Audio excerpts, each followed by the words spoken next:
ಎಲ್ರಿಗೂ ನನ್ನ ನಮಸ್ಕಾರಗಳು.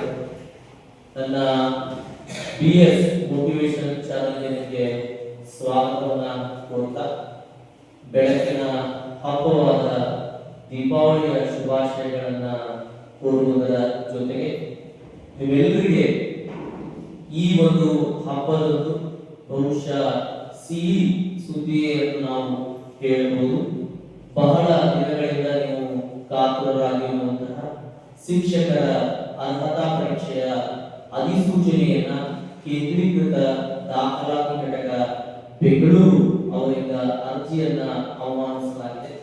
ಈ ಒಂದು ವಿಡಿಯೋದಲ್ಲಿ ಈ ಒಂದು ಟಿಇಟಿಯ ಅರ್ಜಿಯನ್ನ ಹೇಗೆ ನಾವು ಸಲ್ಲಿಸಬಹುದು, ಯಾವೆಲ್ಲ ಅಭ್ಯರ್ಥಿಗಳು ಇದಕ್ಕೆ ಅರ್ಹರಿದ್ದಾರೆ ಮತ್ತು ಪತ್ರಿಕೆ 1 ಯಾವ ವಿಷಯಗಳನ್ನು ಒಳಗೊಂಡಿರುತ್ತದೆ, ಪತ್ರಿಕೆ 2 ಯಾವ ವಿಷಯಗಳನ್ನು ಒಳಗೊಂಡಿರುತ್ತದೆ, ಅದರ ಜೊತೆಗೆ ಯಾವ ವಿದ್ಯಾರ್ಥಿಯನ್ನ ಒಳಗೊಂಡ ಅಭ್ಯರ್ಥಿಗಳು ಪತ್ರಿಕೆ 1ಕ್ಕೆ, ಅದೇ ರೀತಿಯಾಗಿ ಯಾವ ವಿದ್ಯಾರ್ಥಿಯನ್ನ ಒಳಗೊಂಡ ಅಭ್ಯರ್ಥಿಗಳು ಪತ್ರಿಕೆ 2ಕ್ಕೆ ಅರ್ಹರಿದ್ದಾರೆ ಅನ್ನುವಂತಹ ಒಂದು ಸಂಕ್ಷಿಪ್ತ ಮಾಹಿತಿಯನ್ನು ನಾನು ನಿಮಗೆ ತಿಳಿಸುವುದಕ್ಕೆ ಇಷ್ಟಪಡ್ತೀನಿ.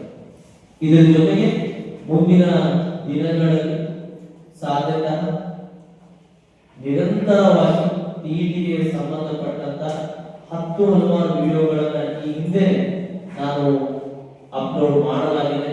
ಅದನ್ನ ತಾವೆಲ್ಲರೂ BS ಮೋಟಿವೇಶನ್ ಚಾನೆಲ್ ಅನ್ನ ಸಬ್ಸ್ಕ್ರೈಬ್ ಮಾಡೋದ್ರ ಮೂಲಕ ಆ ವಿಡಿಯೋಗಳನ್ನೆಲ್ಲವನ್ನ ನೀವು ನೋಡಬಹುದು.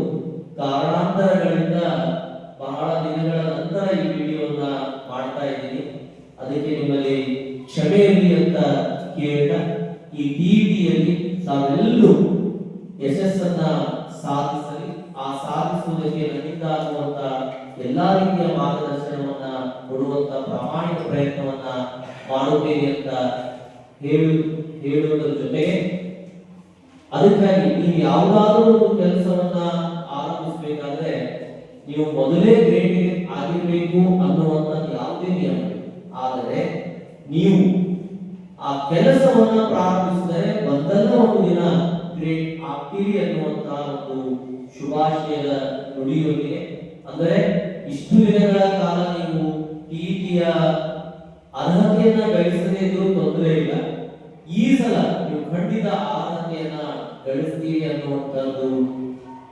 ಆಶಾಭಾವನೆ ಇರೋದಾಗಿದೆ.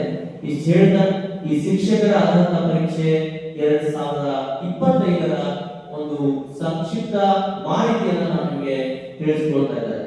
ಸ್ನೇಹಿತರೆ, KARTET ಅಂತ ಅನ್ನುವಂಥದ್ದಿದೆ, ಕರ್ನಾಟಕ ಶಿಕ್ಷಕರ ಅರ್ಹತಾ ಪರೀಕ್ಷೆ 2025. ಈಗಾಗಲೇ ಹೇಳಿದ ಹಾಗೆ ಕೇಂದ್ರೀಕೃತ ದಾಖಲಾತಿ ಘಟಕ, ಆಯುಕ್ತರ ಕಚೇರಿ, ಶಾಲಾ ಶಿಕ್ಷಣ ಇಲಾಖೆ, ಕೆಂಪೇಗೌಡ ರಸ್ತೆ, ಬೆಂಗಳೂರು, ಇವರು ಈ ಅಧಿಸೂಚನೆಯನ್ನ ಮಾಡಿಸಿದ್ದಾರೆ. ಸೊ ಈ ಅಧಿಸೂಚನೆಯ ಪ್ರಮುಖ ದಿನಾಂಕಗಳನ್ನ ನಾವು ದಯವಿಟ್ಟು ನೆನಪಿನಲ್ಲಿ ಇಟ್ಕೊಳ್ಬೇಕು.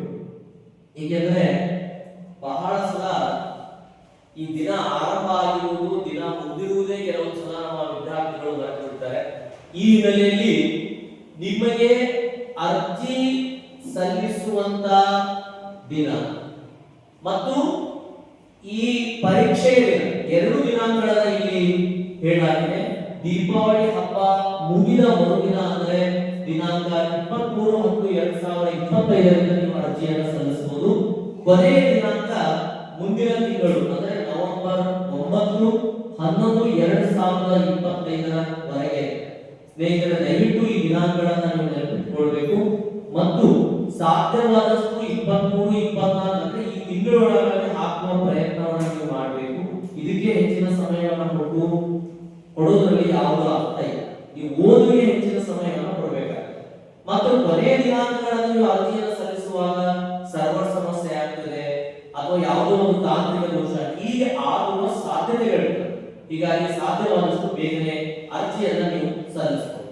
ಇನ್ನು ಎಲ್ಲಕ್ಕಿಂತ ಮುಖ್ಯವಾದ ಪರೀಕ್ಷೆಯ ದಿನಾಂಕ ಯಾವುದು ಅಂದ್ರೆ 7/12/2025, ಅದು ಭಾನುವಾರ 9 ಗಂಟೆಯಿಂದ 12 ಗಂಟೆಯವರೆಗೆ ಪತ್ರಿಕೆ 1 ಅಂದರೆ ಪ್ರಾಥಮಿಕ ಶಾಲಾ ಶಿಕ್ಷಕರಿಗೆ ಅರ್ಹತೆಯನ್ನ ಕೊಡುವಂತ ಅಭ್ಯರ್ಥಿಗಳು ಅಂದ್ರೆ 1ರಿಂದ 5ನೇ ತರಗತಿಗೆ ಶಿಕ್ಷಕರಾಗತ್ತೆ ಹೊಂದುವಂತ ಅಭ್ಯರ್ಥಿಗಳಿಗೆ ಆ ಸಮಯದ ಪರೀಕ್ಷೆ ಇರ್ತದೆ. ಇನ್ನು 6ರಿಂದ 8ನೇ ತರಗತಿಯ ಹಿರಿಯ ಪ್ರಾಥಮಿಕ ಶಾಲಾ ಶಿಕ್ಷಕರಾಗುವರು ಅಥವಾ ಜಿಪಿಎಸ್ಟಿಆರ್ ಅಂತ ಏನ್ ಕರಿತೀವೋ ಅದನ್ನ ಆಗುವವರಿಗೆ ಅದೇ 7/12/2025 ಅದು ಭಾನುವಾರ ಮಧ್ಯಾಹ್ನ 2 ಗಂಟೆಯಿಂದ 4:30 ಗಂಟೆಯವರೆಗೆ ಇರ್ತದೆ. ಅಂದರೆ ಬರೋಬ್ಬರಿ ನಿಮಗೆ 2:30 ಗಂಟೆ ಸಮಯ ಇರ್ತದೆ. ಅಂದ್ರೆ ಅದು 150 ನಿಮಿಷಗಳ ಅವಧಿಯ ಪತ್ರಿಕೆ ಇರ್ತದೆ. ಇಲ್ಲೇ ನೀವು ಕ್ಯಾಲ್ಕುಲೇಟ್ ಮಾಡಬಹುದು. 150 ನಿಮಿಷದ ಪ್ರಶ್ನೆ ಪತ್ರಿಕೆ, 150 ಪ್ರಶ್ನೆಗಳು. ಇದನ್ನ ಯಾವತ್ತೂ ನೀವು ನೆನಪಿನಲ್ಲಿ ಇಟ್ಕೊಳ್ಬೇಕು.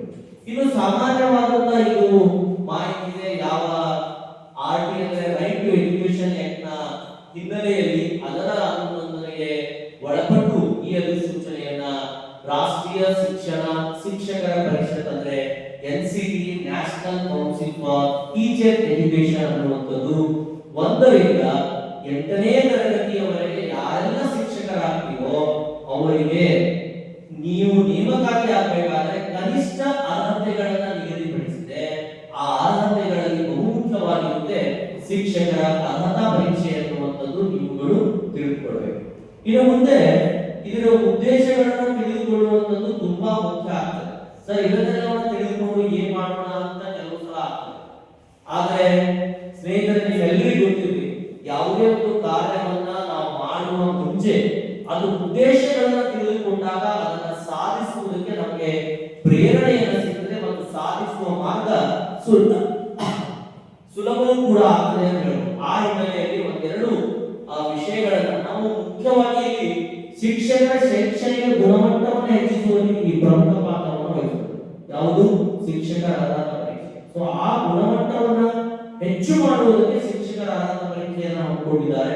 ಅದರ ಜೊತೆಗೆ ನಾವು ಈ ಕಲಿಯುತ್ತಿರುವ ಶಿಕ್ಷಣ ಸಂಸ್ಥೆಗಳು ಪ್ರಶಿಕ್ಷಣಾರ್ಥಿ ಅಂದ್ರೆ ನೀವುಗಳು ನಿಮ್ಮ ಕಾರ್ಯಕ್ಷಮತೆಯನ್ನ, ನಿಮ್ಮ ಕೆಪಾಸಿಟಿಯನ್ನ, ಪ್ರೇರೇಪಣೆಯನ್ನ ಮಾಡುವುದು ಕೂಡ ಇದನ್ನು ಹಮ್ಮಿಕೊಳ್ಳಲಾಗಿದೆ. ಅದರ ಜೊತೆಗೆ ಸರ್ಕಾರವು ಶಿಕ್ಷಕರ ಶೈಕ್ಷಣಿಕ ಗುಣಮಟ್ಟಕ್ಕೆ ವಿಶೇಷ ಒತ್ತನ್ನು ನೀಡುತ್ತದೆ ಎನ್ನುವಂತ ಸಕಾರಾತ್ಮಕ ಸಂದೇಶವನ್ನು ಎಲ್ಲ ಭಾಗಿದಾರರಿಗೆ ಅಂದ್ರೆ ಒಂದು ಪಾಸಿಟಿವ್ ಮಾಹಿತಿ, ಒಂದು ಪಾಸಿಟಿವ್ ಅಟಿಟ್ಯೂಡ್ ಅನ್ನು ನಾವು ಇಟ್ಕೊಳ್ಬೇಕನ್ನುವಂಥದ್ದನ್ನ ಇಲ್ಲಿ ತಿಳಿಸಲಾಗಿದೆ ಅನ್ನುವಂಥದ್ದನ್ನ ನೋಡಬಹುದು.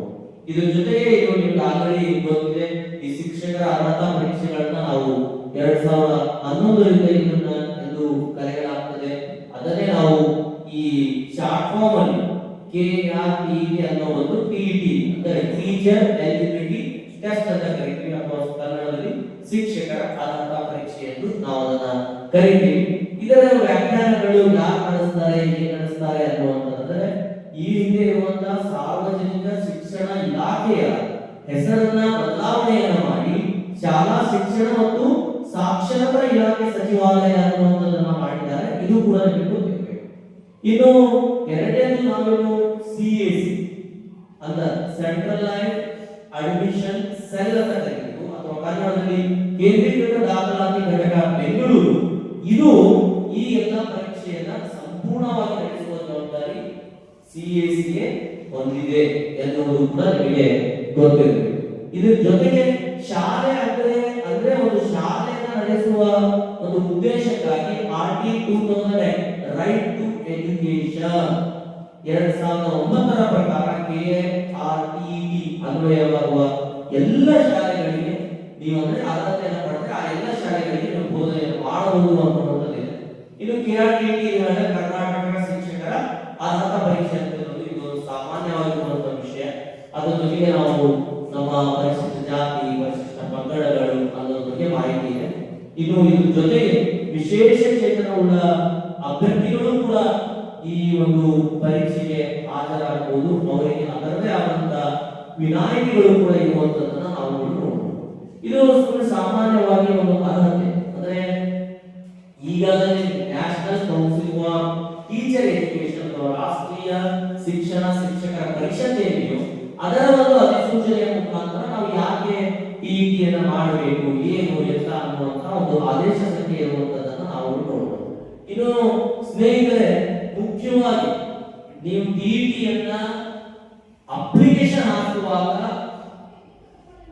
ಬಹಳ ಸೀರಿಯಸ್ ಆಗಿ ಗಮನಿಸಬೇಕಾದಂತಹ ಅಂಶಗಳು ಯಾವುವು ಅನ್ನುವುದನ್ನು ತಿಳಿದುಕೊಳ್ಬೇಕಾಗಿರುತ್ತದೆ. ಈ ಕರ್ನಾಟಕ ಶಿಕ್ಷಣ ಅರ್ಹತಾ ಪರೀಕ್ಷೆ ಅರ್ಜಿ ಸಲ್ಲಿಸುವ ಅಭ್ಯರ್ಥಿಗಳು 23ನೇ ತಾರೀಕಿನಿಂದ ಅರ್ಜಿ ಸಲ್ಲಿಕೆ ಆರಂಭ ಆಗ್ತದೆ. ಅದು 9 ನವೆಂಬರ್ ವರೆಗೆ ಇರ್ತದೆ, ಕೊನೆಯ ದಿನಾಂಕ. ಇಲ್ಲಿ school.education.karnataka.government.gov.in ಗೆ ಲಾಗಿನ್ ಆದರೆ ನೀವು ಅರ್ಜಿಯನ್ನು ಸಲ್ಲಿಸಬಹುದು. ಅರ್ಜಿಯಲ್ಲಿ ಅಗತ್ಯವಿರುವಂತಹ ಎಲ್ಲ ಮಾಹಿತಿಗಳನ್ನು ಸಂಪೂರ್ಣವಾಗಿ ಭರ್ತಿ ಮಾಡಬೇಕು. ನಂತರ ನಿಮ್ಮ ನೋಂದಣಿ ಸಂಖ್ಯೆ ಬರ್ತದೆ. ಪೂರ್ಣ ವಿವರಗಳ ಅರ್ಜಿಯನ್ನ ಕಂಪ್ಯೂಟರ್ ಜನರೇಟೆಡ್ ಅಂದ್ರೆ ಬೇರೆ ಯಾವುದೇ ಬೋರ್ಡಿನ ಹಾಕುವಂಥದ್ದು, ಕಂಪ್ಯೂಟರ್ ಎಲ್ಲ ಮಾಹಿತಿಯನ್ನು ತುಂಬಿದ ಮೇಲೆ ಒಂದು ಅಪ್ಲಿಕೇಶನ್ ಜನರೇಟ್ ಆಗ್ತದೆ. ಅದನ್ನ ಪ್ರಿಂಟ್ ಔಟ್ ಅನ್ನು ನಾವು ಪಡೆದುಕೊಳ್ಳಬಹುದು.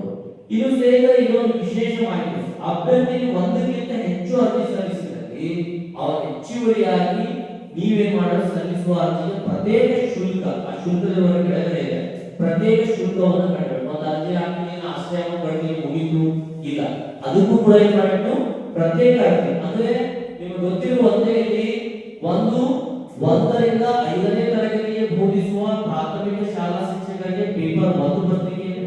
ಇದು ಪೇಪರ್ 2 6ರಿಂದ 8ನೇ ತರಗತಿಗೆ ಬೋಧನೆ ಮಾಡುವ ಶಿಕ್ಷಕರಿಗೋಸ್ಕರವಾಗಿ 2 ಪತ್ರಿಕೆ ಇದೆ. ನೀವು ಎರಡೂ ಪತ್ರಿಕೆಯನ್ನು ಹಾಕ್ತೀರಿ ಅಥವಾ ಬಹಳ ಕಡಿಮೆ ಸಾಧ್ಯತೆಗಳಲ್ಲಿ ಬೇರೆ ಬೇರೆ ವಿಷಯಗಳನ್ನು ನೀವು ಏನಾದರೂ ಹಾಕುವ ಸಾಧ್ಯತೆಗಳಿದ್ರೆ ಅವಾಗ ಪ್ರತ್ಯೇಕ ಅರ್ಜಿ ಸಲ್ಲಿಸಬೇಕು ಅನ್ನುವಂಥದ್ದು ಇದು ಮಾಹಿತಿ. ಇನ್ನು ಸಹಜವಾಗಿ ನೀವು ಏನ್ ಮಾಡಬೇಕು, ಸಾಮಾನ್ಯವಾಗಿ ನೀವು ಲಾಗಿನ್ಗೆ ಓಪನ್ ಹೋದ ತಕ್ಷಣ ಈ ರಿಜಿಸ್ಟ್ರೇಷನ್ ಅನ್ನುವಂಥದ್ದು ನಾವು ಗಣಿ ಅಂತ ಕರೀತೀವಿ. ರಿಜಿಸ್ಟ್ರೇಷನ್ ಆಗಬೇಕು. ಆ ರಿಜಿಸ್ಟ್ರೇಷನ್ ಆದ ನಂತರ ನೀವು ಲಾಗಿನ್ ಅಂದ್ರೆ ರಿಜಿಸ್ಟ್ರೇಷನ್ ಆದ ತಕ್ಷಣ ನಿಮಗೆ ಒಂದು ಯೂಸರ್ ಐಡಿ ಒಂದು ಪಾಸ್ವರ್ಡ್ ಬರ್ತದೆ. ಸಾಮಾನ್ಯವಾಗಿ ಯಾವುದೇ ನಾವು ಇತ್ತೀಚಿನ ದಿನಗಳಲ್ಲಿ ಅರ್ಜಿ ಸಲ್ಲಿಸುವಾಗ ಯೂಸರ್ ಐಡಿ ಪಾಸ್ವರ್ಡ್ ಇದ್ದೇ ಇರ್ತದೆ. ಇದನ್ನ ನೀವು ಸರಿಯಾಗಿ ನೆನಪಿಟ್ಕೊಳ್ಬೇಕು, ಒಂದು ಕಡೆ ನೋಟ್ ಮಾಡಿಕೊಳ್ಬೇಕು. ಅದನ್ನೇ ಇಲ್ಲಿ ಬರ್ತದೆ. ಒಂದು ವೇಳೆ ನಿಮ್ಮ ಯೂಸರ್ ಐಡಿ ಪಾಸ್ವರ್ಡ್ ಇದ್ದರೆ ಯಾರಿಗಾದರೂ ಲಭ್ಯವಾಗುತ್ತದೆ, ತಮ್ಮ ಹೆಸರಿನ ಲಾಗಿನ್ ಆಗಿ ನಾವು ಮಾಹಿತಿಯನ್ನ ವ್ಯತ್ಯಾಸ ಮಾಡುವ ವಿರೂಪಗೊಳಿಸುವ ಸಾಧ್ಯತೆಗಳಿವೆ. ಹೀಗಾಗಿ ನಿಮ್ಮ ಯೂಸರ್ ಐಡಿ ಮತ್ತು ಲಾಗಿನ್ ಐಡಿಯನ್ನ ಅದನ್ನು ಯಾರು ಒಳ್ಳೆಯದನ್ನು ಹಂಚಿಕೊಳ್ಳಬಾರದು, ಸೀಕ್ರೆಟ್ ಆಗಿ ನೀವು ಇಟ್ಕೊಳ್ಳಬೇಕು. ಬೇರೆ ಹಂಚಿಕೊಳ್ಳುವ ಅವಶ್ಯಕತೆ ಇಲ್ಲ, ಸರಿನಾ? ಸೊ ಹಾಗಾಗಿ ಇನ್ನು ಅಭ್ಯರ್ಥಿಯು ತಮ್ಮ ಪಾಸ್ಪೋರ್ಟ್ ಬಳಕೆಯ ಒಂದು ಫೋಟೋ, ಸರಿಯಾದ ಫೋಟೋವನ್ನು ನೀವು ಅಂಟಿಸಬೇಕು. ಕೆಲವು ಸಲ ನೋಡ್ತಾ ಸರಿಯಾಗಿ ಕಾಣ್ತಾ ಇರುವುದಿಲ್ಲ. ಈ ಹಿಂದೆ ಇರುವಂತದ್ದು ಸದ್ಯ ನೀವು ಈಗ ಫೋಟೋಗ್ರಾಫರ್ ಅಂತ ಹೋಗಿ ತೆಗೆದುಕೊಂಡ್ರೆ ಒಳ್ಳೆಯದು. ಮೊಬೈಲ್ ಅಲ್ಲಿ ಅದೇ ಮಾಡ್ತೀನಿ ಇದೇ ಮಾಡ್ತೀನಿ ಅನ್ನುವಂಥದ್ದಕ್ಕೆ ಹೋಗಬಾರ್ದು. 10-20 ರೂಪಾಯಿಗೆ ವಿಚಾರ ಮಾಡಿಸುವ ಕೆಲಸ ಮಾಡಬೇಕು. ಏಕೆಂದ್ರೆ ಪರೀಕ್ಷೆಗಳು ತುಂಬಾ ಕಠಿಣವಾಗಿರುವುದರಿಂದ ನಿಮ್ಮ ಭಾವಚಿತ್ರ ಅವರಲ್ಲಿರುವ ಒಂದು ಪ್ರವೇಶ ಪತ್ರಕ್ಕೆ ಟ್ಯಾಲಿ ಆಗದೇ ಇದ್ದಲ್ಲಿ ಸುಮ್ಮನೆ ಸಮಸ್ಯೆ ಎದುರಾಗ್ತದೆ. ಅವಾಗ ನಿಮಗೆ ಮತ್ತೆ ಏನೇನೋ ಸಮಸ್ಯೆಗಳಾಗುವ ಸಾಧ್ಯತೆಗಳಿವೆ. ಹೀಗಾಗಿ ಪಾಸ್ಪೋರ್ಟ್ ಬಳಕೆ ಫೋಟೋವನ್ನು ನೀವಲ್ಲಿ ಹಚ್ಚಿಸಬೇಕು.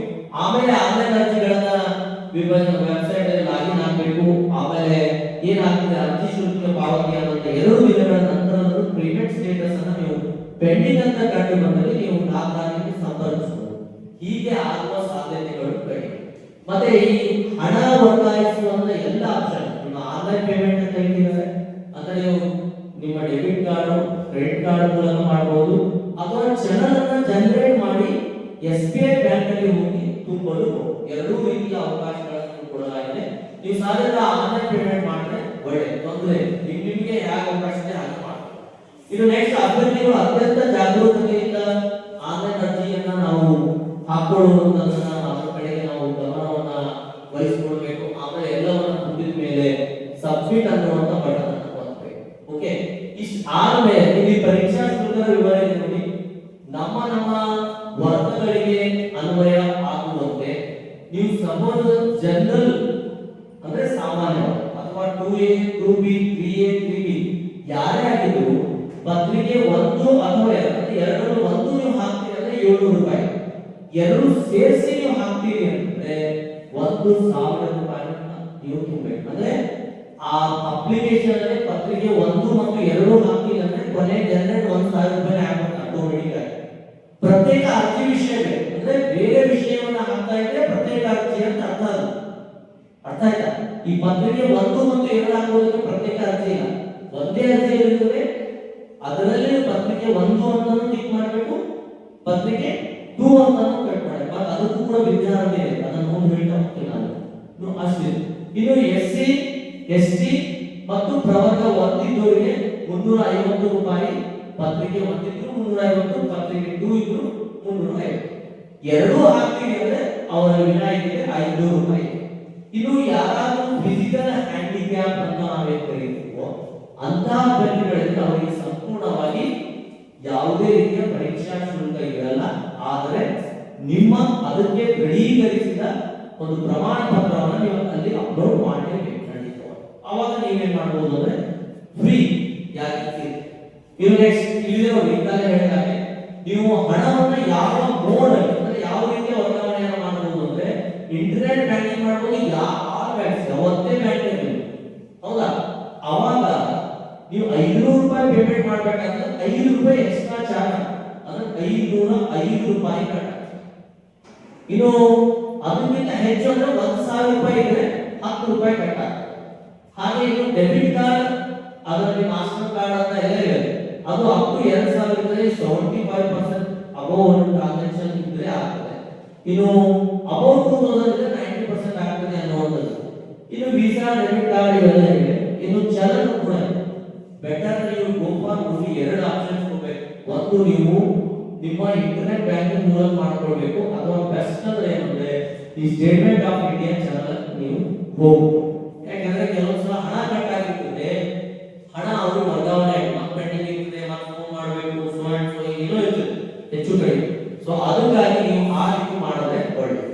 ಇನ್ನು ನೆಕ್ಸ್ಟ್ ಹೇಳಿದೆ ನೋಡಿ, ಇಷ್ಟೆಲ್ಲ ಮುಗಿದ ಮೇಲೆ ನಿಮ್ಮ ಪ್ರವೇಶ ಪತ್ರವನ್ನ ಇಲಾಖೆಯವರು ಏನ್ ಮಾಡ್ತಾರೆ ಅಂದ್ರೆ 1/12/2025ರಿಂದ 7/12/2020 ಪರೀಕ್ಷೆ ದಿನದವರೆಗೂ ಕೂಡ ವೆಬ್ಸೈಟ್ ಅಲ್ಲಿ ನೀವು ಲಾಗಿನ್ ಆಗಿ ಪಡೆದುಕೊಳ್ಳಬಹುದು. ಅಂದ್ರೆ ಹಾಲ್ ಟಿಕೆಟ್ ಅಂತ ಏನ್ ಕರೀತೀವೋ, ಅಡ್ಮಿಟ್ ಕಾರ್ಡ್ ಅಂತ ಏನ್ ಕರೀತೀವೋ, ಅದನ್ನ ನೀವು ಇಲಾಖೆ ವೆಬ್ಸೈಟ್ ಅಲ್ಲಿ ಸೇಮ್ ಅದೇ ಸ್ಕೂಲ್ ಎಜುಕೇಶನ್ ವೆಬ್ಸೈಟ್ ಅಲ್ಲಿ ನೀವು ಪಡೆಯಬಹುದು. ಇನ್ನು ಆನ್ಲೈನ್ ಅಲ್ಲಿ ಅರ್ಜಿ ಸಲ್ಲಿಸುವ ಮಾಹಿತಿ ಪ್ರವೇಶ ಪತ್ರದಲ್ಲಿ ನಮೂದಿವಾಗಿರುತ್ತದೆ. ಆದ್ದರಿಂದ ಅಭ್ಯರ್ಥಿಗಳ ಮಾಹಿತಿ ಸರಿಯಾಗಿರಬೇಕು, ಭಾವಚಿತ್ರ ಸರಿಯಾಗಿರಬೇಕು, ಸಹಿ ವ್ಯತ್ಯಾಸ ಇರಬಾರದು. ಈಗ ನಾವು ಒಂದೊಂದ್ಸಲ ಇಲ್ಲೊಂದನ್ನ ಸಹಿ ಮಾಡ್ತೀವಿ, ಅಲ್ಲೊಂದನ್ನ ಸಹಿ ಮಾಡ್ತೀವಿ, ಏನೋ ಸಹಿ ವ್ಯತ್ಯಾಸ ಆಗ್ತದೆ. ಸೊ ಆ ಕಾರಣಕ್ಕೆ ನಿಮ್ಮ ಅರ್ಜಿಯಲ್ಲಿ ಏನು ನೀವು ಸಹಿಯನ್ನ ಮಾಡಿ ಅಪ್ಲೋಡ್ ಮಾಡಿರ್ತೀರೋ ನಾಳೆ ಪ್ರವೇಶ ಪತ್ರದಲ್ಲಿ ಅದೇ ಬರ್ತದೆ. ಆಮೇಲೆ ಒಂದು ನಾಮಿನಲ್ ರೋಲ್ ಅಂತ ಪರೀಕ್ಷೆ ಹಂತದಲ್ಲಿ ನೀವು ಅಟೆಂಡರ್ ಸೈನ್ ತಗೊಳ್ತಾರೆ, ಅಲ್ಲೂ ಕೂಡ ಆ ಸಹಿ ಸೇಮ್ ಇರಬೇಕು. ಇದ್ರ ಕಡೆಗೆ ನೀವು ಗಮನ ಇರಬೇಕು. ಇಲ್ಲ ಒಂದು ಸ್ವಲ್ಪ ಹೆಚ್ಚು ವಯಸ್ಸು ನಾನೇ ನೋಡ್ಸೋ ಅದು ಮಾಡ್ಸೋ ಇದು ಮಾಡಿ ಅಂದ್ರೆ ಪರೀಕ್ಷೆ ಬರೆಯೋದು ಅದೇ ಕೆಲಸ ಆಗ್ಬಿಡ್ತದೆ. ಆಮೇಲೆ ನೀವು 100% ಆರೋಗ್ಯವನ್ನು ಪಡೆದುಕೊಳ್ಳೋದು. ಸೊ ಹೀಗಾಗಿ be careful about your sign. ಒಂದೇ ತರದ ಸಹಿ ಇರಬೇಕು ಅನ್ನುವಂಥದ್ದನ್ನ ನೋಡಬೇಕು. ಆದ್ದರಿಂದ ನೀವು ಲಾಗಿನ್ ಆಗುವಾಗ ಪಾಸ್ವರ್ಡ್ ಅನ್ನ ಮಾತ್ರ ಅತ್ಯಂತ ಏನಾಗ್ಬಿಡ್ರಿ ಸೀಕ್ರೆಟ್ ಆಗಿ ಇಟ್ಕೊಳ್ಬೇಕು ಅನ್ನುವಂಥದ್ದು ನೋಡಬೇಕು. ಇನ್ನು ಎಲ್ಲಕ್ಕಿಂತ ಮೋಸ್ಟ್ ಇಂಪಾರ್ಟೆಂಟ್ ಸಮಯ. ಈ ಅರ್ಹತಾ ಪರೀಕ್ಷೆಯಲ್ಲಿ ಸಮಯ ನಿರ್ವಹಣೆ ಅನ್ನುವುದು ತುಂಬಾ ಮುಖ್ಯವಾದ. ಪತ್ರಿಕೆ 1 ಬೆಳಿಗ್ಗೆ 2:30 ಇದೆ, ಅಂದ್ರೆ ಅದು ಎಷ್ಟು ಈಗಾಗಲೇ ಹೇಳಿದೆ 150 ನಿಮಿಷ, 150 ಪ್ರಶ್ನೆ, ಹೌದಾ? ಏನ್ರಿ 150 ನಿಮಿಷ ಇರ್ತದೆ, 150 ಪ್ರಶ್ನೆಗಳಿರ್ತವೆ. ಸೇಮ್ ಎರಡನೇದಕ್ಕೂ ಕೂಡ ಅದಕ್ಕೂ ಕೂಡ 150 ನಿಮಿಷ, 150 ಪ್ರಶ್ನೆ. ಇದನ್ನ ನಾವು ಪ್ರಾಕ್ಟೀಸ್ ಮಾಡಬೇಕು. ಯಾವ ಕೆಲವು ಪ್ರಶ್ನೆಗಳಿಗೆ ನಾವು ಸೆಕೆಂಡ್ ಅಲ್ಲಿಯೇ ನಾವು ಅವುಗಳಿಗೆ ಉತ್ತರವನ್ನ ಸಲ್ಲಿಸಬಹುದು, ಇನ್ನು ಕೆಲವು 2 ನಿಮಿಷನೂ ಕೂಡ ಟೈಮ್ ಅನ್ನು ತೆಗೆದುಕೊಳ್ಳಬಹುದು. ಹೌದಾ? ಎರಡು ತರಗಳಿವೆ. ಹಾಗಾಗಿ ನಾವು ಒಂದು ಪ್ರಶ್ನೆಗೆ 1 ನಿಮಿಷ ಇದೆ ಅಂತ ಗಡಿ ನೋಡಿ ನೀವು ಮಾಡುವುದು ಅಲ್ಲ, ಅವಶ್ಯಕತೆ ಇದೆ. ಒಟ್ಟಾರೆಯಾಗಿ ಆ ಸಮಯ ಮ್ಯಾನೇಜ್ಮೆಂಟ್ ಮಾಡುವುದಕ್ಕೆ ಮತ್ತೊಂದು ನಾನು ನಿಮಗೆ ಕ್ಲಾಸ್ ಅನ್ನು ಮುಂದಿನ ದಿನಗಳಲ್ಲಿ ತೆಗೆದುಕೊಳ್ತೀನಿ. ಬಟ್ ನಿಮ್ಮ ನೆನಪಿಗೆ ಇರಬೇಕು, ಈ 2.5 ಗಂಟೆ ಅಂದ್ರೆ 150 ನಿಮಿಷ ಇದೆ ಅನ್ನುವುದನ್ನ ತಮ್ಮ ಗಮನದಲ್ಲಿ ಇರಬೇಕು. ಅಂಡ್ ಮೋಸ್ಟ್ ಇಂಪಾರ್ಟೆಂಟ್ ಪೇಪರ್ 1ಗೆ ಯಾರು ಎಲಿಜಿಬಲ್ ಇದ್ದಾರೆ, ಈ ಹಿಂದಿನ ಅಧಿಸೂಚನೆಯಲ್ಲಿ ಬಿಎಡ್ ಅಂದ್ರೆ 2 ವರ್ಷದ ಬಿಎಡ್ ಅಥವಾ 1 ವರ್ಷದ ಬಿಎಡ್ ಮುಗಿಸಿದವರು ಕೂಡ ಪತ್ರಿಕೆ 1ಕ್ಕೆ ಅರ್ಹತೆಯನ್ನ ಪಡೆದಿದ್ದರು. ಈ ಹಿಂದೆ ನಾನು ಇನ್ನೊಂದ್ಸಲ ರಿಪೀಟ್ ಮಾಡ್ತೇನೆ. 1 ವರ್ಷದ B.Ed ಅಥವಾ 2 ವರ್ಷದ B.Ed ಅಂದ್ರೆ BA ಪ್ಲಸ್ B.Ed ಮುಗಿಸಿದ ಅಭ್ಯರ್ಥಿಗಳಿಗೆ ಈ ಹಿಂದೆ ಮೊದಲನೇ ಪತ್ರಿಕೆ ಅಂದರೆ 1 ರಿಂದ 5ನೇ ತರಗತಿಯ ಶಿಕ್ಷಕರಾಗುವುದಕ್ಕೆ ಟಿಟಿ ಬರೆಯುವುದಕ್ಕೆ ಅವಕಾಶವನ್ನು ನೀಡಲಾಗಿತ್ತು. ಈಗ ಇಲ್ಲ. ಈಗ ಏನ್ ಕೊಟ್ಟಿದ್ದಾರೆ? 4 ವರ್ಷದ B.Ed ಅಂದ್ರೆ ನಿಮಗೆ ಗೊತ್ತಿರುವ ಹಾಗೆ ನೀವು ನಿಮ್ಮ ಹಿಂದಿನ ವಿದ್ಯಾರ್ಥಿಗಳು NEP ಅಂತ 2020 NEP ಕರ್ನಾಟಕ ಜಾರಿಗೆ ಬಂದಿರುವಂತದ್ದು ನ್ಯೂ ಎಜುಕೇಶನ್ ಪಾಲಿಸಿ ಅಥವಾ ನ್ಯಾಷನಲ್ ಎಜುಕೇಶನ್ ಪಾಲಿಸಿ ಜಾರಿಗೆ. ಆ NEP ಯಲ್ಲಿ ಪದವಿ ಹಂತವನ್ನ 4 ವರ್ಷಗಳು ಮುಗಿಸಿದವರಿಗೆ 1 ವರ್ಷದ B.Ed ಕೋರ್ಸ್ ಇದೆ.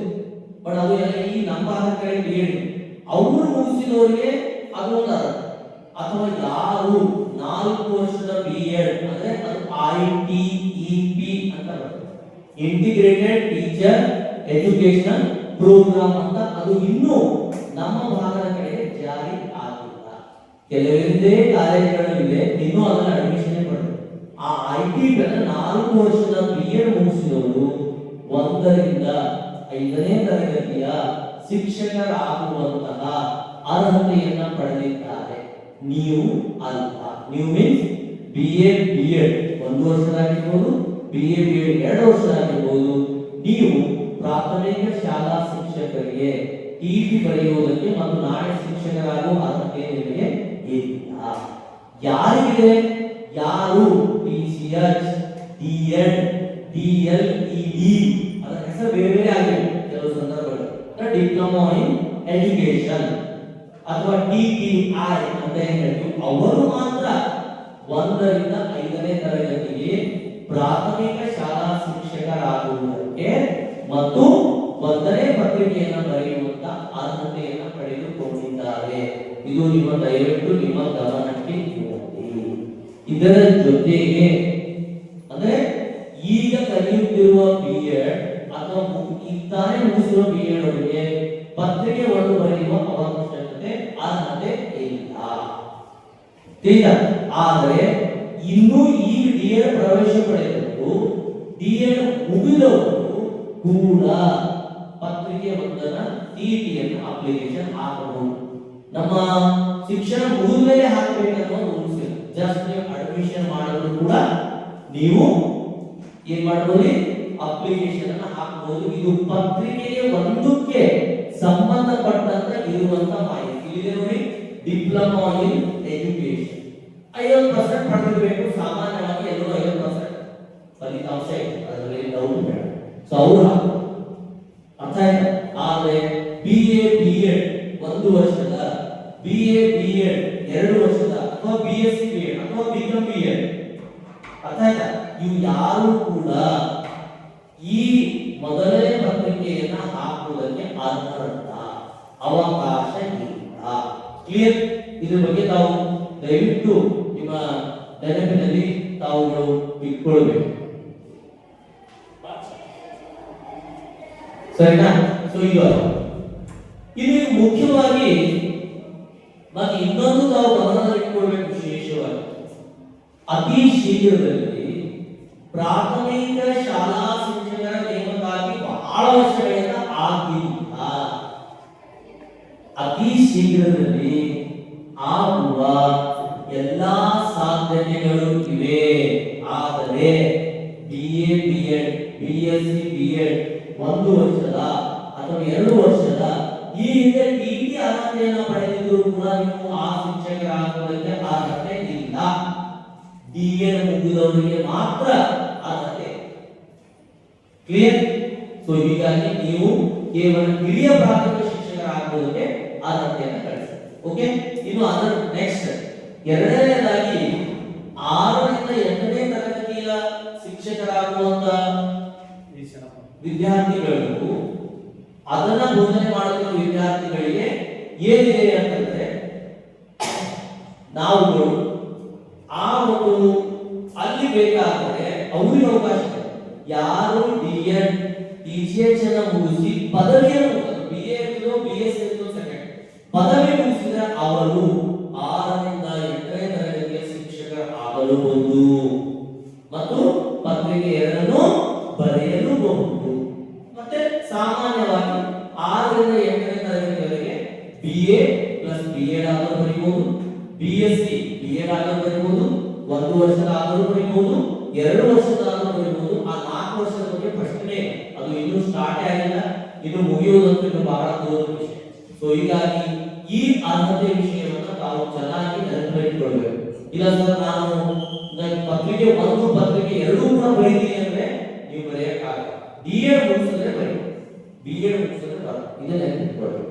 ಇನ್ನು ಈ ಅರ್ಹತೆ ಮಾನದಂಡದಲ್ಲಿ ಇದೆ ಪರಿಶಿಷ್ಟ ಜಾತಿ ಪರಿಶಿಷ್ಟ ಪಂಗಡ ಪ್ರವರ್ಗ ಹೊಂದದವರಿಗೆ ತಮ್ಮ ಅರ್ಹತಾ ಅಂಕಗಳಲ್ಲಿ 5% ರಷ್ಟು ವಿನಾಯಿತಿಯನ್ನು ನೀಡಲಾಗಿದೆ. ಅಂದ್ರೆ ಸಾಮಾನ್ಯವಾಗಿ ನಮಗೆ ಇರುವ 150 ಅಂಕಗಳು, ಸಾಮಾನ್ಯವಾಗಿ ಅದರ ಅರ್ಹತೆ ಎಷ್ಟಿದೆ ಅಂದ್ರೆ 90 ಅಂಕಗಳನ್ನು ಪಡೆದರೆ ನೀವು ಅರ್ಹರು ಅಂತ ಎಷ್ಟು 90 ಅಂಕಗಳು. ಇದರಲ್ಲಿ ಇವರಿಗೆ SC ST ಮತ್ತು ಪ್ರವರ್ಗ ಮತ್ತು ಮತ್ತೆ ವಿಕಲಚೇತನ 5% ಇದೆ ಅಂದ್ರೆ ಅವರು ಕೇವಲ 83 ಅಂಕಗಳನ್ನ ಪಡೆದರೂ ಕೂಡ ಏನು ಮಾಡಬಹುದು, ಅರ್ಹತೆಯನ್ನ ಗಳಿಸಬಹುದು. ಅಂದ್ರೆ ಅವರೆಲ್ಲರೂ 83 ಅಂಕಗಳನ್ನು ತಗೋಬೇಕು, ನೀವೆಷ್ಟು ತಗೋಬೇಕು, 90 ಅಂಕಗಳನ್ನು ತಗೋಬೇಕು. ದಯವಿಟ್ಟು ಸ್ನೇಹಿತರೆ ಯಾರು ಈ 83 90 ಅಂಕಗಳಿಗೆ ಜೋಕ್ ಬೀಳಬೇಡಿ, ಇದರಿಂದ ಉಪಯೋಗ ಇಲ್ಲ. ತಾವುಗಳು ಹೆಚ್ಚು ಅಂಕಗಳನ್ನು ಪಡೆದುಕೊಳ್ಳಬೇಕು, 100+. ಯಾಕಂದ್ರೆ TET ಪಡೆದ ಅಂಕಗಳು ಕೂಡ CET ಅಥವಾ ನೇಮಕಾತಿಗಾಗಿ ಅದನ್ನು ಕೂಡ ತಗೊಳ್ತಾರೆ. 20% ಅಂತ ಇದೆ, ಅದು ನಿಮ್ಮ ಗಮನಕ್ಕೆ ಇರಲಿ. ಸೊ ಹೀಗಾಗಿ ಹೆಚ್ಚು ಅಂಕಗಳು ತಗೊಂಡ್ರೆ ಏನಾಗುತ್ತೆ, ನಾಳೆ ನಿಮ್ಮ CET ಸಹಾಯ ಆಗ್ತದೆ. ಸೊ ಹೀಗಾಗಿ ಈ ವಿಷಯ ನಿಮ್ಮ ಗಮನಕ್ಕೆ ಇರಲಿ. ಇನ್ನು ಶಿಕ್ಷಕರ ಅರ್ಹತಾ ಪರೀಕ್ಷೆ ಒಂದು ವಿಷಯ ಸ್ವರೂಪ ಹೇಗಿದೆ. ಕರ್ನಾಟಕ ಶಿಕ್ಷಕರ ಅರ್ಹತಾ ಪರೀಕ್ಷೆಗೆ ಪ್ರಶ್ನೆ ಪತ್ರಿಕೆಗಳನ್ನ 2 ಪತ್ರಿಕೆಗಳಿವೆ. 2 ಮೀನ್ಸ್ ಪತ್ರಿಕೆ 1 ಪತ್ರಿಕೆ 2. ಇದು ನಿಮಗೆ ಪತ್ರಿಕೆ 1 ಇದೆ ಮತ್ತು ಪತ್ರಿಕೆ 2 ಇದೊಂದು ಗೊತ್ತಿರೋ ವಿಷಯ. ಈಗ ಈ ಪತ್ರಿಕೆ 1 ಇರಲಿ ಪತ್ರಿಕೆ 2 ಅಂದ್ರೆ 1ರಿಂದ 5ನೇ ತರಗತಿಯಲ್ಲಿ 6ರಿಂದ 8ನೇ ತರಗತಿ ನೀವು ಪದೇ ಪದೇ ಯಾಕೆ ನೆನಪಿಟ್ಟುಕೊಳ್ಳಬೇಕು. ಎಲ್ಲಾ ಪ್ರಶ್ನೆಗಳು ಇಡೀ 150 ಪ್ರಶ್ನೆಗಳು ಪತ್ರಿಕೆ 1 ಬರೀತಿದ್ದೀರಿ ಅಂದ್ರೆ 1ರಿಂದ 5ನೇ ತರಗತಿಯ ಮಗುವಿನ ಸಾಮರ್ಥ್ಯಗಳ ಬಗ್ಗೆ, ಮಗುವಿನ ಮಾನಸಿಕ ದೈಹಿಕವಾದಂತ ವಿಷಯಗಳು ಚಟುವಟಿಕೆಗಳ ಕುರಿತಂತೆ ಇರುತ್ತದೆ. ಇದು ಮೆನ್ಷನ್ ಆಗಸೆ 6ರಿಂದ 8ನೇ ಪರೀಕ್ಷೆ ಬರೀತಾ ಇದ್ರೆ ಆ ವಯೋಮಾನದ ವಿದ್ಯಾರ್ಥಿಗಳ ವರ್ತನೆಗಳು ಹೇಗಿರ್ತವೆ, ಅವರ ಚಟುವಟಿಕೆಗಳು ಹೇಗಿರ್ತವೆ, ಅವರಿಗೆ ಸಂಬಂಧಿಸಿರುವಂತಹ ಪಠ್ಯಕ್ರಮ ಯಾವುದು ಅದನ್ನ ಓದ್ಕೊಳ್ಬೇಕು ವಿಷಯವಾಗಿ. ನೀವು ಸೈನ್ಸ್ ಇದ್ದವ್ರು ಬೇರೆ, ಆರ್ಟ್ಸ್ ಇದ್ದವ್ರು ಬೇರೆ, ಈ ತರ ಅದು ಕೂಡ ನಿಮ್ಮ ಗಮನಕ್ಕೆ ಇರುತ್ತೆ. ಇನ್ನು ಅದರ ಜೊತೆಗೆ ಒಟ್ಟು ಎಷ್ಟು ಆಲ್ರೆಡಿ ಹೇಳಿದೆ 150 ಅಂಕಗಳಿವೆ. ಮಲ್ಟಿಪಲ್ ಚಾಯ್ಸ್ ಕ್ವಶನ್ಸ್ ಇವೆ, ಬಹು ಆಯ್ಕೆ ಮಾದರಿ ಪ್ರಶ್ನೆಗಳು ಎಷ್ಟವರಿ 150 ಇವೆ. ಆ 150ರಲ್ಲಿ ಯಾವುದೇ ರೀತಿಯ ನೆಗೆಟಿವ್ ಅಂಕಗಳು ಇಲ್ಲ. ಅಂದ್ರೆ ನೀವು ಯಾವುದೋ ಒಂದು ಉತ್ತರ ತಪ್ಪು ಮಾಡಿದ್ರೆ ಬೇರೆ ಬೇರೆ ಸಿಇಟಿಗಳಲ್ಲಿ ಬೇರೆ ಬೇರೆ ಪರೀಕ್ಷೆಗಳಲ್ಲಿ 0.25 ಅಂದ್ರೆ 4 ಉತ್ತರಗಳು ತಪ್ಪಾದರೆ 1 ಅಂಕ ನೀವು ಕಡಿಮೆ ಆಗ್ತದೆ, ಪಡೆದುಕೊಂಡ್ರು ಅಂಕಗಳು. ಬಟ್ ಇಲ್ಲಿ ಯಾವುದೇ ರೀತಿಯ ನಕಾರಾತ್ಮಕ ನೆಗೆಟಿವ್ ಮಾರ್ಕ್ಸ್ ಇರುವುದಿಲ್ಲ. ಮತ್ತೆ ಇತ್ತೀಚಿನ ಸಿಇಟಿಗಳಲ್ಲಿ ಮತ್ತೊಂದು ಚರ್ಚೆ ನಡೆದಿದೆ. ಮೊನ್ನೆ KE ಆಗಿದಾಗ ನಿಮಗೆ ಅಲ್ಲಿ ನಾವು 5 ಆಪ್ಷನ್ ಕೊಟ್ಟಿವಿ, A B C D E. ಈ ಅಂದ್ರೆ ನಾನು ಉತ್ತರನೇ ಗೊತ್ತಿಲ್ಲ, ಯು ಮಸ್ಟ್ ಶೇರ್ ದಟ್. ನಿಮಗೆ ಉತ್ತರ ಗೊತ್ತಿಲ್ಲ ABCD ಎಲ್ಲ ಹಾಕಿ, ಇಲ್ಲಿ ಸರ್ ನಾನು ಉತ್ತರ ಗೊತ್ತಿಲ್ಲ ಈ you must share, you cannot leave the empty. ಬಿಡುವ ಹಾಗೆ ಅಂತದೇನು ಸ್ಟೇಟ್ಮೆಂಟ್ಸ್ ಇಲ್ಲಿ ಮಾಡಿ ಅಲ್ಲ, ಅವಶ್ಯಕತೆಯೂ ಕೂಡ ಇಲ್ಲ. ಸೊ ಹೀಗಾಗಿ ಇಲ್ಲಿ ಆ ABCD ಅವಕರಣ ಅನ್ನುವ 1 2 3 4 ಅಂತ ಏನಿದೆಯೋ ಅದರಲ್ಲಿ ಯಾವುದೇ ರೀತಿ ಯಾವುದಾದರೂ ಒಂದನ್ನ ನೀವು ಶೇರ್ ಮಾಡಬೇಕು. ಯಾವುದೇ ರೀತಿಯಲ್ಲಿ ನೆಗೆಟಿವ್ ಅಂಕಗಳು ಅಲ್ಲಿ ಇಲ್ಲ ಅನ್ನೋದು ನೀವು. And the most important and ಮತ್ತು ಪ್ರತಿ ಸಲ ಬಹಳ ವಿದ್ಯಾರ್ಥಿಗಳು ಇದನ್ನ ಆಯ್ಕೆ ಮಾಡಿಕೊಳ್ಳುವುದಕ್ಕೆ ತೊಂದರೆ ಆಗ್ತದೆ. ಸ್ನೇಹಿತರೆ, ಇದನ್ನ ಸೀರಿಯಸ್ ಆಗಿ ನೋಡಬೇಕು. ನೋಡಿ, ಒಟ್ಟು ಪತ್ರಿಕೆ ಒಂದಿದ್ರು ಪತ್ರಿಕೆ ಎರಡು. ಪತ್ರಿಕೆ ಒಂದಕ್ಕೆ ಏನೇನು ಭಾಷೆ ಒಂದಿದೆ, ಭಾಷೆ ಎರಡಿದೆ, ಮೂರಿದೆ. ಇದು ಕಾಮನ್. ಪತ್ರಿಕೆ ಒಂದಿದ್ರು ಕಾಮನ್, ಪತ್ರಿಕೆ ಟೂ ಇದ್ರು ಕಾಮನ್. ಪತ್ರಿಕೆ ಒಂದಕ್ಕೆ ಪರಿಸರ ಅಧ್ಯಯನ ಮತ್ತು ಗಣಿತ ಆಡ್ ಆಗ್ತದೆ. ಅರ್ಥ ಆಯ್ತಾ? ಅಂದ್ರೆ ನೋಡಿ, 30 30 30 90 120 120 ಇದು ಎಲ್ಲಿ ಬಂದ್ರಿ? ಪತ್ರಿಕೆ 1ರಿಂದ 5ನೇ ತರಗತಿಗೆ ಬೋಧನೆ ಮಾಡುವ ಶಿಕ್ಷಕರು. ಅದಕ್ಕೆ ಬೆಳಗ್ಗೆ 150 7 ವಿಷಯದಲ್ಲಿ ಭಾಷೆ 1 ಕಡ್ಡಾಯ ಇರ್ತದೆ, ಭಾಷೆ 2 ಇರ್ತದೆ, ಸೈಕಾಲಜಿ ಇರ್ತದೆ, ಗಣಿತ ಇರ್ತದೆ, ಪರಿಸರ ಇರ್ತದೆ. ನೀವು ಆರ್ಟ್ಸ್ ಇದ್ರೆ ಸೈನ್ಸ್ ಇದ್ರೆ ಸಂಬಂಧ ಇಲ್ಲ, ಫಿಕ್ಸ್ ಇಷ್ಟು ವಿಷಯಗಳು. ಇದರಲ್ಲಿ ಬಹಳ ಇಂಪಾರ್ಟೆಂಟ್ ಆಗಿ ಗಮನಿಸಬೇಕಾಗಿದೆ. ಎರಡೂ ಪತ್ರಿಕೆ ವಿದ್ಯಾರ್ಥಿಗಳು ಅಂದ್ರೆ ಭಾಷೆ 1 ಅಂದ್ರೆ ಸಾಮಾನ್ಯವಾಗಿ ಕನ್ನಡ ಇರ್ತದೆ. ನಾಯ್ಕಿ ನಮ್ಮ ಮಾತೃಭಾಷೆ ಕನ್ನಡ ಇದೆ, ಕೆಲವೊಂದು ಇಂಗ್ಲಿಷ್ ಇರುತ್ತೆ, ಆಯ್ತು. ಬಟ್ ಸಾಮಾನ್ಯವಾಗಿ ಕನ್ನಡ ಇರ್ತದೆ. Don't worry about it. ಅರ್ಥ ಆಯ್ತಾ? ಆದ್ರೆ ಈ ಭಾಷೆ 2 ಆಯ್ಕೆ ಮಾಡುವಲ್ಲಿ ನೀವು ಇಲ್ಲಿ ಕನ್ನಡ ತಗೊಂಡು ಇಲ್ಲಿ ಕನ್ನಡ ತಗೊಂಡು ಬರಲ್ಲ. ಇಲ್ಲಿ ನಿಮಗೆ ಹಿಂದಿ ಅಥವಾ ಇಂಗ್ಲಿಷ್ ತಗೋಬೇಕಾಗುತ್ತೆ. ಈ ಸಮಯದಲ್ಲಿ ಬಹಳ ವಿದ್ಯಾರ್ಥಿಗಳು ಹೇಳ್ತಾರೆ, ಸರ್ ಇಂಗ್ಲಿಷ್ ತೋರಿ, ಏನ್ ಹಿಂದಿ ತೋರಿ, ಇಂಗ್ಲಿಷ್ ಟೀಚರ್ ಆಗಿ ಇಂಗ್ಲಿಷ್ ತಗೋಬೇಕೇನು? ಹೀಗೆಲ್ಲ ಸಾಮಾನ್ಯ. ನಿನಗೆ ಯಾವ ವಿಷಯದ ಬಗ್ಗೆ ನಿನಗೆ ಸರಿ ಅನಿಸ್ತದೋ, ಸರಳ ಅನಿಸ್ತದೋ, ಯಾವುದ್ರ ಬಗ್ಗೆ ನಿನಗೆ ನಾಲೆಜ್ ಅದು ಹಿಂದಿರೋದು ಇಂಗ್ಲಿಷ್ ಕನ್ನಡ ಆಲ್ರೆಡಿ ತಗೊಂಡ್ಬಿಟ್ಟು ಹೌದಾ? ಮಾತ್ರ ಪ್ರಶ್ನೆ ಪತ್ರಿಕೆಯಲ್ಲಿ ಕೂಡ ಎಲ್ಲ ಇರ್ತದೆ. ಭಾಷೆ 1 ಕನ್ನಡ ಇರ್ತದೆ, ಭಾಷೆ 1 ಹಿಂದಿ ಇರ್ತದೆ, ಭಾಷೆ 1 ಇಂಗ್ಲಿಷ್ ಎಲ್ಲವೂ ಇರ್ತದೆ. ನೀವೇ ಆಯ್ಕೆ ಮಾಡಬೇಕು, ನೆನಪಿರಬೇಕು. ಮತ್ತು ಆರ್ಟಿಕಲ್ ಇರ್ತದೆ ಮೋಸ್ಟ್ಲಿ, ಹೌದಾ? ಅದನ್ನೇ ಬಿಡಬೇಕು. ಅದೆಷ್ಟೋ ವಿದ್ಯಾರ್ಥಿಗಳು ಭಾಷೆ 1 ಕನ್ನಡ ತಗೊಂಡಿರ್ತಾರೆ, ಬಿಡಿಸಿರುವುದು ಬೇರೆ ವಿಷಯ. ಅಂಧ ವಿದ್ಯಾರ್ಥಿಗಳಿಗೆ ಒಂದು ಅದು ಸರಳ ಇರುತ್ತೆ. ಎಷ್ಟೋ ಮಂದಿ ಅದನ್ನು ಕೂಡ ನೋಡೋದನ್ನೇ ಬಿಡಿಸುತ್ತಾರೆ. ಹಾಗೆ ಯಾವುದೇ ಕಾರಣಕ್ಕೆ ಹಾಕೊಂಡು ಬಿ ಸೀರಿಯಸ್ ಅಂಡ್ ಕೇರ್ಫುಲಿ ನೀವು ಅದನ್ನು ನೋಡ್ಬೇಕು. ನಾನು ಆಯ್ಕೆ ಮಾಡಿಕೊಂಡ್ರೆ ಭಾಷೆ 1 ಯಾವುದು? ಭಾಷೆ 2 ಮತ್ತು ಕನ್ನಡ ಇರ್ತದೆ, ಇಂಗ್ಲಿಷ್ ಇರ್ತದೆ, ಹಿಂದಿ ಇರ್ತದೆ, ಮರಾಠಿ ಇರ್ತದೆ, ಎಲ್ಲ ಭಾಷೆಗಳು ಇರ್ತಾವೆ. ನೀ ಭಾಷೆ 2 ಹಿಂದಿ ಅಲ್ಲ, ಏನ್ ಇಂಗ್ಲಿಷ್ ನಾನು ತಿಳಿದುಕೊಂಡೆ ಆ ಕ್ವಶನ್ಸ್ ಗಳಿಗೆ ಅಟೆಂಡ್ ಮಾಡಿ. ಈ 1 ಮತ್ತು 2 ಬಹಳ ಯೂಸ್ ಇದೇ ಬಿಡಿಸ್ಬಿಟ್ಟು ಸರಳ ಇತ್ತು, ಹಿಂಗೆ ನಡೆಯುತ್ತೆ. ಸಂಪೂರ್ಣವಾಗಿ 0 ಅಂಕಗಳು ಬರ್ತವೆ ಆ ವಿಷಯ. ಕ್ಲಿಯರ್? ಇದು 6 to 8 ಅಂದ್ರೆ ಪತ್ರಿಕೆ 2 ಇದ್ರೂ ಕೂಡ ಸೇಮ್ ರೂಲ್ಸ್, ಪತ್ರಿಕೆ 1 ಇದ್ರೂ ಕೂಡ ಒಂದೇ ರೂಲ್. ಭಾಷೆ 1 ಕಂಪಲ್ಸರಿ ಕನ್ನಡ ಇರ್ತದೆ, ಭಾಷೆ 2 ಮ್ಯಾಥಡ್, ಭಾಷೆ 2 ಏನಿದ್ರೆ ನೀವು ಅದನ್ನ ಆಯ್ಕೆ ಮಾಡ್ಬೋದು. ಅರ್ಥ ಆಯ್ತಾ? ಸರಿನಾ? ಮತ್ತೇನೋ ಡೌಟ್ ಮಾಡಿದ್ರೆ ಆಮೇಲೆ ಹೇಳಿ. ಇನ್ನು ನೆಕ್ಸ್ಟ್ ನೀವು ಪತ್ರಿಕೆ 1ರಲ್ಲಿ ಗಣಿತ ಸಾಮಾನ್ಯ ಮತ್ತು ಪರಿಸರ ಅದನ್ನು ಹೋಗ್ಬೋದು. ಈ ನೆಕ್ಸ್ಟ್ ಆರ್ಟ್ಸ್ ನ ಎಲ್ಲ ವಿದ್ಯಾರ್ಥಿಗಳು ಯಾವ ತಗೋಬೇಕು? ಸಮಾಜ ಅಧ್ಯಯನ, ಸೋಷಿಯಲ್ ಸೈನ್ಸ್ ತಗೋಬೇಕು. ಉಳಿದ ವಿದ್ಯಾರ್ಥಿಗಳಿಗೆ ಗಣಿತ ಮತ್ತು ಪರಿಸರ ಅಧ್ಯಯನ, ಗಣಿತ ಮತ್ತು ಭೌತಶಾಸ್ತ್ರ, ಸೈನ್ಸ್ ಎಲ್ಲ ವಿದ್ಯಾರ್ಥಿ. ಫಿಸಿಕ್ಸ್ ಇರ್ತದೆ, ಕೆಮಿಸ್ಟ್ರಿ ಇರ್ತದೆ, ಅದರ ಜೊತೆಗೆ ಮ್ಯಾಥ್ಸ್ ಕೂಡ ಇರ್ತದೆ. ಗಣಿತ ಪೇಪರ್ ಅದಕ್ಕೆ 60 ಅಂಕ ಇರ್ತದೆ. ಸೊ ಹೀಗಾಗಿ ಇಲ್ಲಿನ 3 ವಿಷಯಗಳು ಮತ್ತು ಅದು 60 ಅಂದ್ರೆ 150 ಅಂಕಗಳು ಆಗುತ್ತೆ. ಇದನ್ನ ತಾವು ದಯವಿಟ್ಟು ನೆನಪಿಟ್ಕೊಳ್ಳಿ. ಇನ್ನು ಮುಖ್ಯವಾಗಿ ಪ್ರಶ್ನೆಗಳು ಹೇಗೆ ಇರ್ತವೆ ಇದನ್ನ ನೀವು ಸರಿಯಾಗಿ ಓದಿಕೊಳ್ಳಬೇಕು. ಸ್ವರೂಪ ಹೇಗೆ? ಭಾಷೆ 1ಕ್ಕೆ ಸಂಬಂಧಿಸಿದ ಪ್ರಶ್ನೆಗಳು ಬೋಧನಾ ಮಾಧ್ಯಮದ ಭಾಷಾ ಕುಶಲತೆಯನ್ನು, ಭಾಷಾ ಕೌಶಲ್ಯ. ನೀವು ಕನ್ನಡವನ್ನು ಓದುವಾಗ ಲ್ಯಾಂಗ್ವೇಜ್ ಸ್ಕಿಲ್ ಅಂತ ಬರ್ತದೆ. ಆ ಭಾಷಾ ಕೌಶಲ್ಯಕ್ಕೆ ಸಂಬಂಧಿಸಿದ ಅದನ್ನೇ ಓದಿಕೊಳ್ಳಿ. ಇಲ್ಲಿ ಬೋಧನಾ ವಿಧಾನಗಳು ನಿಮ್ಮ ವಿಷಯದಲ್ಲಿರುವ ಬೋಧನೆ ಸರಳವಾಗಿ ಎಲ್ಲವುಗಳು ಕೂಡ ನಿಮಗೆ ತಾನಾಗಿ ಬರ್ತದೆ. ಸೊ ಹೀಗಾಗಿ ಈ ಎಲ್ಲ ವಿಷಯಗಳು ಭಾಷೆಗೆ ಸಂಬಂಧ ಪ್ರಶ್ನೆಗಳು, ಭಾಷೆಯ ಮೂಲಭೂತ ಅಂಶಗಳು, ಸಂವಹನ ಮತ್ತು ವಿಷಯ ಗ್ರಹಿಕೆ, ಗ್ರಾಸ್ಪಿಂಗ್ ಕೆಪಾಸಿಟಿ ಮತ್ತು ಏನಾಗಿರ್ತವೆ ಕಮ್ಯುನಿಕೇಶನ್. ಅಂದ್ರೆ ಕನ್ನಡ ಇದೆಯಪ್ಪ, ಈ ಕನ್ನಡದ ಇನ್ನೊಬ್ಬ ನಮ್ಮ ವಿದ್ಯಾರ್ಥಿಗಳಿಗೆ ನೀವು ಕಮ್ಯುನಿಕೇಶನ್ ಮಾಡಿದ್ರೆ ಕನ್ನಡ ಭಾಷೆ ಹೇಗೆ ಬಳಸ್ತೀರಾ, ಅಲ್ಲಿ ಏನು ಬರ್ತದೆ ಅನ್ನೋದ್ರ ಕುರಿತಾಗಿ ಇರ್ತದೆ ಅನ್ನುವಂಥದ್ದನ್ನ ಎಲ್ಲ ವಿಷಯಗಳು ನಿಮ್ಮ ಗಮನಕ್ಕೆ. ಇನ್ನು ಮನೋವಿಜ್ಞಾನ ಹಾಗೂ ಬೋಧನಾ ಕಲಿಕೆಯ ಮೇಲೆ ಕೇಂದ್ರೀಕೃತವಾಗಿರುವ ವಿಷಯಗಳು ಇಲ್ಲಿದೆ ನೋಡಿ. ಶಿಶು ಇಲ್ಲಿ ಮೆನ್ಷನ್ ಮಾಡಿರೋ ಸ್ಪೆಷಲ್ ಇಯರ್ 6 ರಿಂದ 11 ವರ್ಷದ ವಯೋಮಾನದ ಮಕ್ಕಳಿಗೆ ಅದೇನು ಅದಕ್ಕೆ ನಿಮ್ಮ B.Ed ಇದೆ ಶಿಶು ಮನೋವಿಜ್ಞಾನ ಅಂತ ಇದೆ. ಅದೇ ಕಾರಣ ಏನು?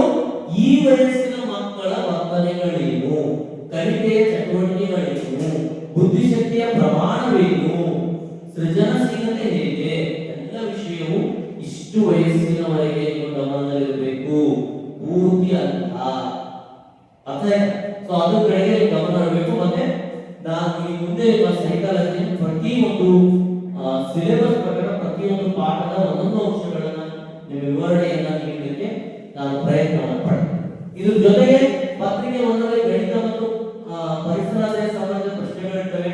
ಆ ಮೂಲ ಪರಿಕಲ್ಪನೆಗಳು, ಸಮಸ್ಯೆಯನ್ನ ಬಿಡಿಸುವ ಸಾಮರ್ಥ್ಯ, ಭಾಷಾ ಬೋಧನಾ ಶಾಸ್ತ್ರ, ಅರ್ಥೈಸಿಕೊಳ್ಳುವಿಕೆಯನ್ನ ಒಳಗೊಂಡಿರುತ್ತದೆ ಅನ್ನುವಂಥದ್ದನ್ನ ನಾವುಗಳು ನೋಡಬಹುದು. ಇದು ಪತ್ರಿಕೆ ಒಂದು ಪ್ರಶ್ನೆಗಳು ಎಲ್ಲಿಗೆ ಬರ್ತವೆ?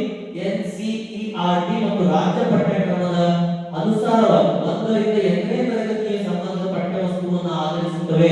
ಪ್ರಶ್ನೆಗಳ ಕಠಿಣತೆಯ ಮಟ್ಟವು ಪ್ರೌಢ ಹಂತಕ್ಕೆ 10ನೇ ತರಗತಿಯವರೆಗೂ ಸೀಮಿತವಾಗಿರುತ್ತದೆ. ಅಂದ್ರೆ 8ನೇ ತರಗತಿ ಓದಿದ್ರೆ 10ನೇ ತರಗತಿ ಅದಕ್ಕೆ ನಿಮಗೆ ಯಾರು ಓದೋದು?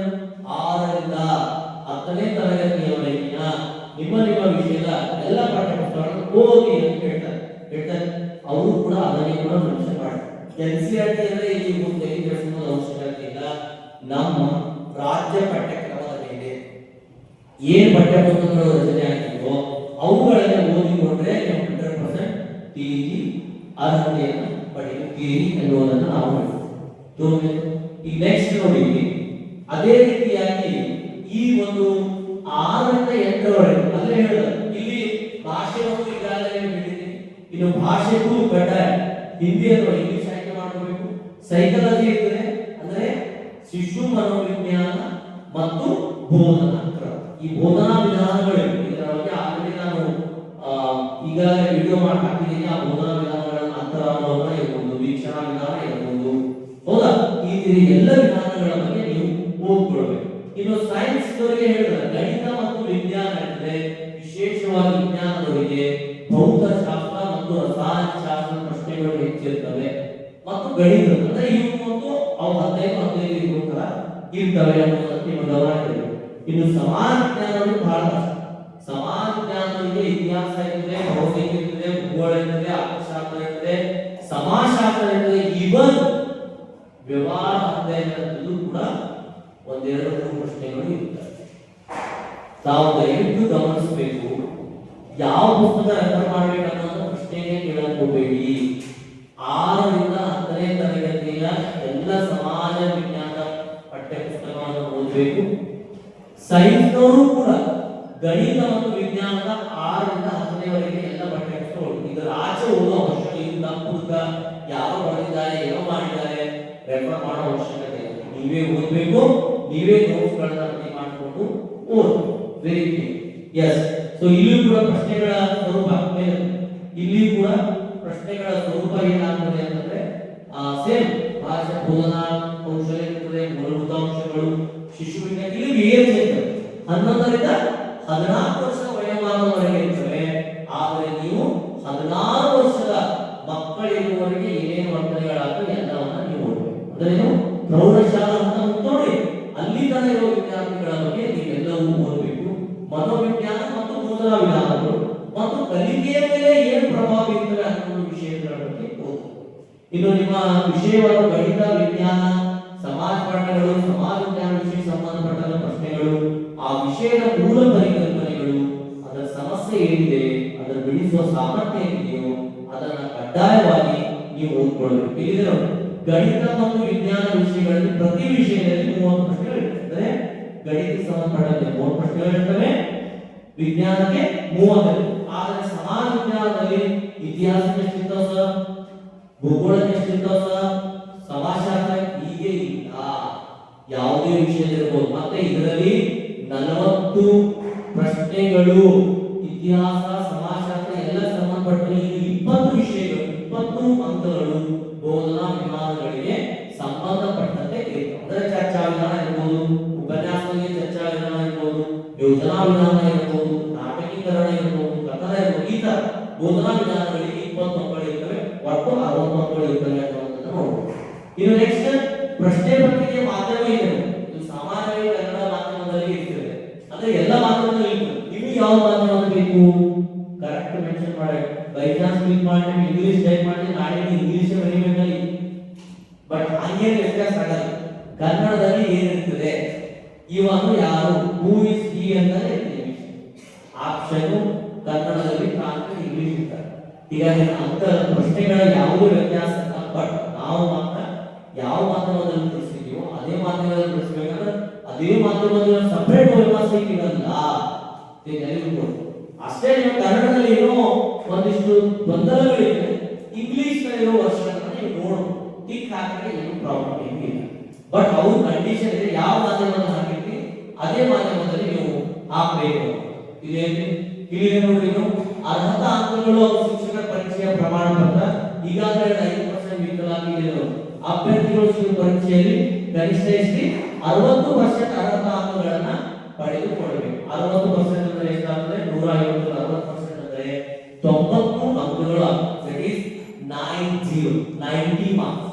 ಅಂಡ್ ನೆಕ್ಸ್ಟ್ ಏನಂದ್ರೆ, ಈ candidate belongs to SC, ST and category 1 or they are belongs to PS group, they getting only need to eligible 55%. 55% ಅಂತ ತೆಗೆದುಕೊಳ್ಳಬೇಕು.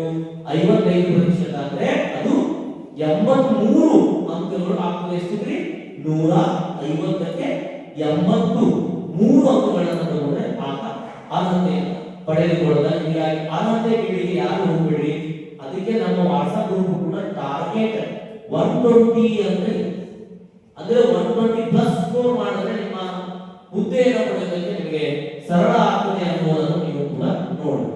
ಇನ್ನು ಇದಾದ ನಂತರ ಇವಾಗ ಅರ್ಹತೆ ಪಡೆದ ಮೇಲೆ ಫಲಿತಾಂಶ ಪ್ರಕಟಣೆ ಆಗ್ತದೆ, ವೆಬ್ಸೈಟ್ ಅಲ್ಲಿ ಅಪ್ಲೋಡ್ ಆಗ್ತದೆ. ಅಂದ್ರೆ ಮಾರ್ಕ್ಸ್ ಆಗಲ್ಲ. ಅರ್ಹತೆಯನ್ನು ಪಡೆದಾಗ ಬೀದರಲ್ಲಿ ಡಿಡಿಪಿ ಕಚೇರಿಯಲ್ಲಿ ಸಾಲಿನಲ್ಲಿ ನಿಂತುಕೊಂಡು ನಾವು ಪ್ರಮಾಣ ಪತ್ರವನ್ನು ನಾವು ತಂದಿದ್ದೀವಿ. ಈಗ ನೀವೆಲ್ಲ ಗೋಧಿಗೆ ಹೋಗುವ ಅವಶ್ಯಕತೆ ಇಲ್ಲ. ನೇರವಾಗಿ ಆನ್ಲೈನ್ನಲ್ಲಿ ಪತ್ರಿಕೆ ಸಿಗ್ತದೆ, ಪ್ರಮಾಣ ಪತ್ರ ಬರ್ತದೆ. ನೀವು ಎಲಿಜಿಬಲ್ ಇದೆ, ಎಲಿಜಿಬಲ್ ಅಂದ್ರೆ ನಾಟ್ ಎಲಿಜಿಬಲ್ ಇದೆ ಪ್ರಮಾಣ ಪತ್ರ ಬರಲ್ಲ, ತೆಗೆದುಕೊಳ್ಳೋದಿಲ್ಲ, ಅದು ಬರ್ತದೆ.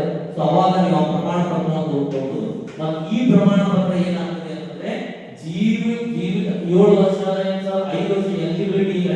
ಇದಕ್ಕೆ ಒಂದು ಡೆಡ್ಲೈನ್ ಇದೆ. ನೀವು ಜೀವಿತಾವಧಿಯವರೆಗೆ ಇದರ ಮಾನ್ಯತೆ ಇರ್ತದೆ. ಬಟ್ ಅದನ್ನ ನೀವು ಜೀವನದಿಂದ ಉಪಯೋಗ ಏನು, ನೀವು ವಯಸ್ಸು ಓದೋದು ಅದಕ್ಕೆ ಸುಮ್ಮನೆ ಇದೆ ತೋರಿಸ್ಬೇಕು, ಯಾರಿಗಾರ ಮಾಡಿ ಪಾಸ್ ಆಗಿದೆ ಅಷ್ಟೇ. ಇನ್ನು ಇದು ಕೇವಲ ಏನಂದ್ರೆ ಅರ್ಹತಾ ಪರೀಕ್ಷೆ ಹೊರತಾಗಿ ಇದು ನೇಮಕಾತಿ ಪರೀಕ್ಷೆ ಅಲ್ಲ. ನಾ ಟಿಇಟಿ ಆಗಿ ಚಲೋ ಗವರ್ಮೆಂಟ್ ಜಾಬ್ ಕೊಡೋದಿಲ್ಲ. ಕೇವಲ ಇದು ಅರ್ಹತೆ ಪರೀಕ್ಷೆ, ನೇಮಕಾತಿ ಪರೀಕ್ಷೆ ಅಲ್ಲ.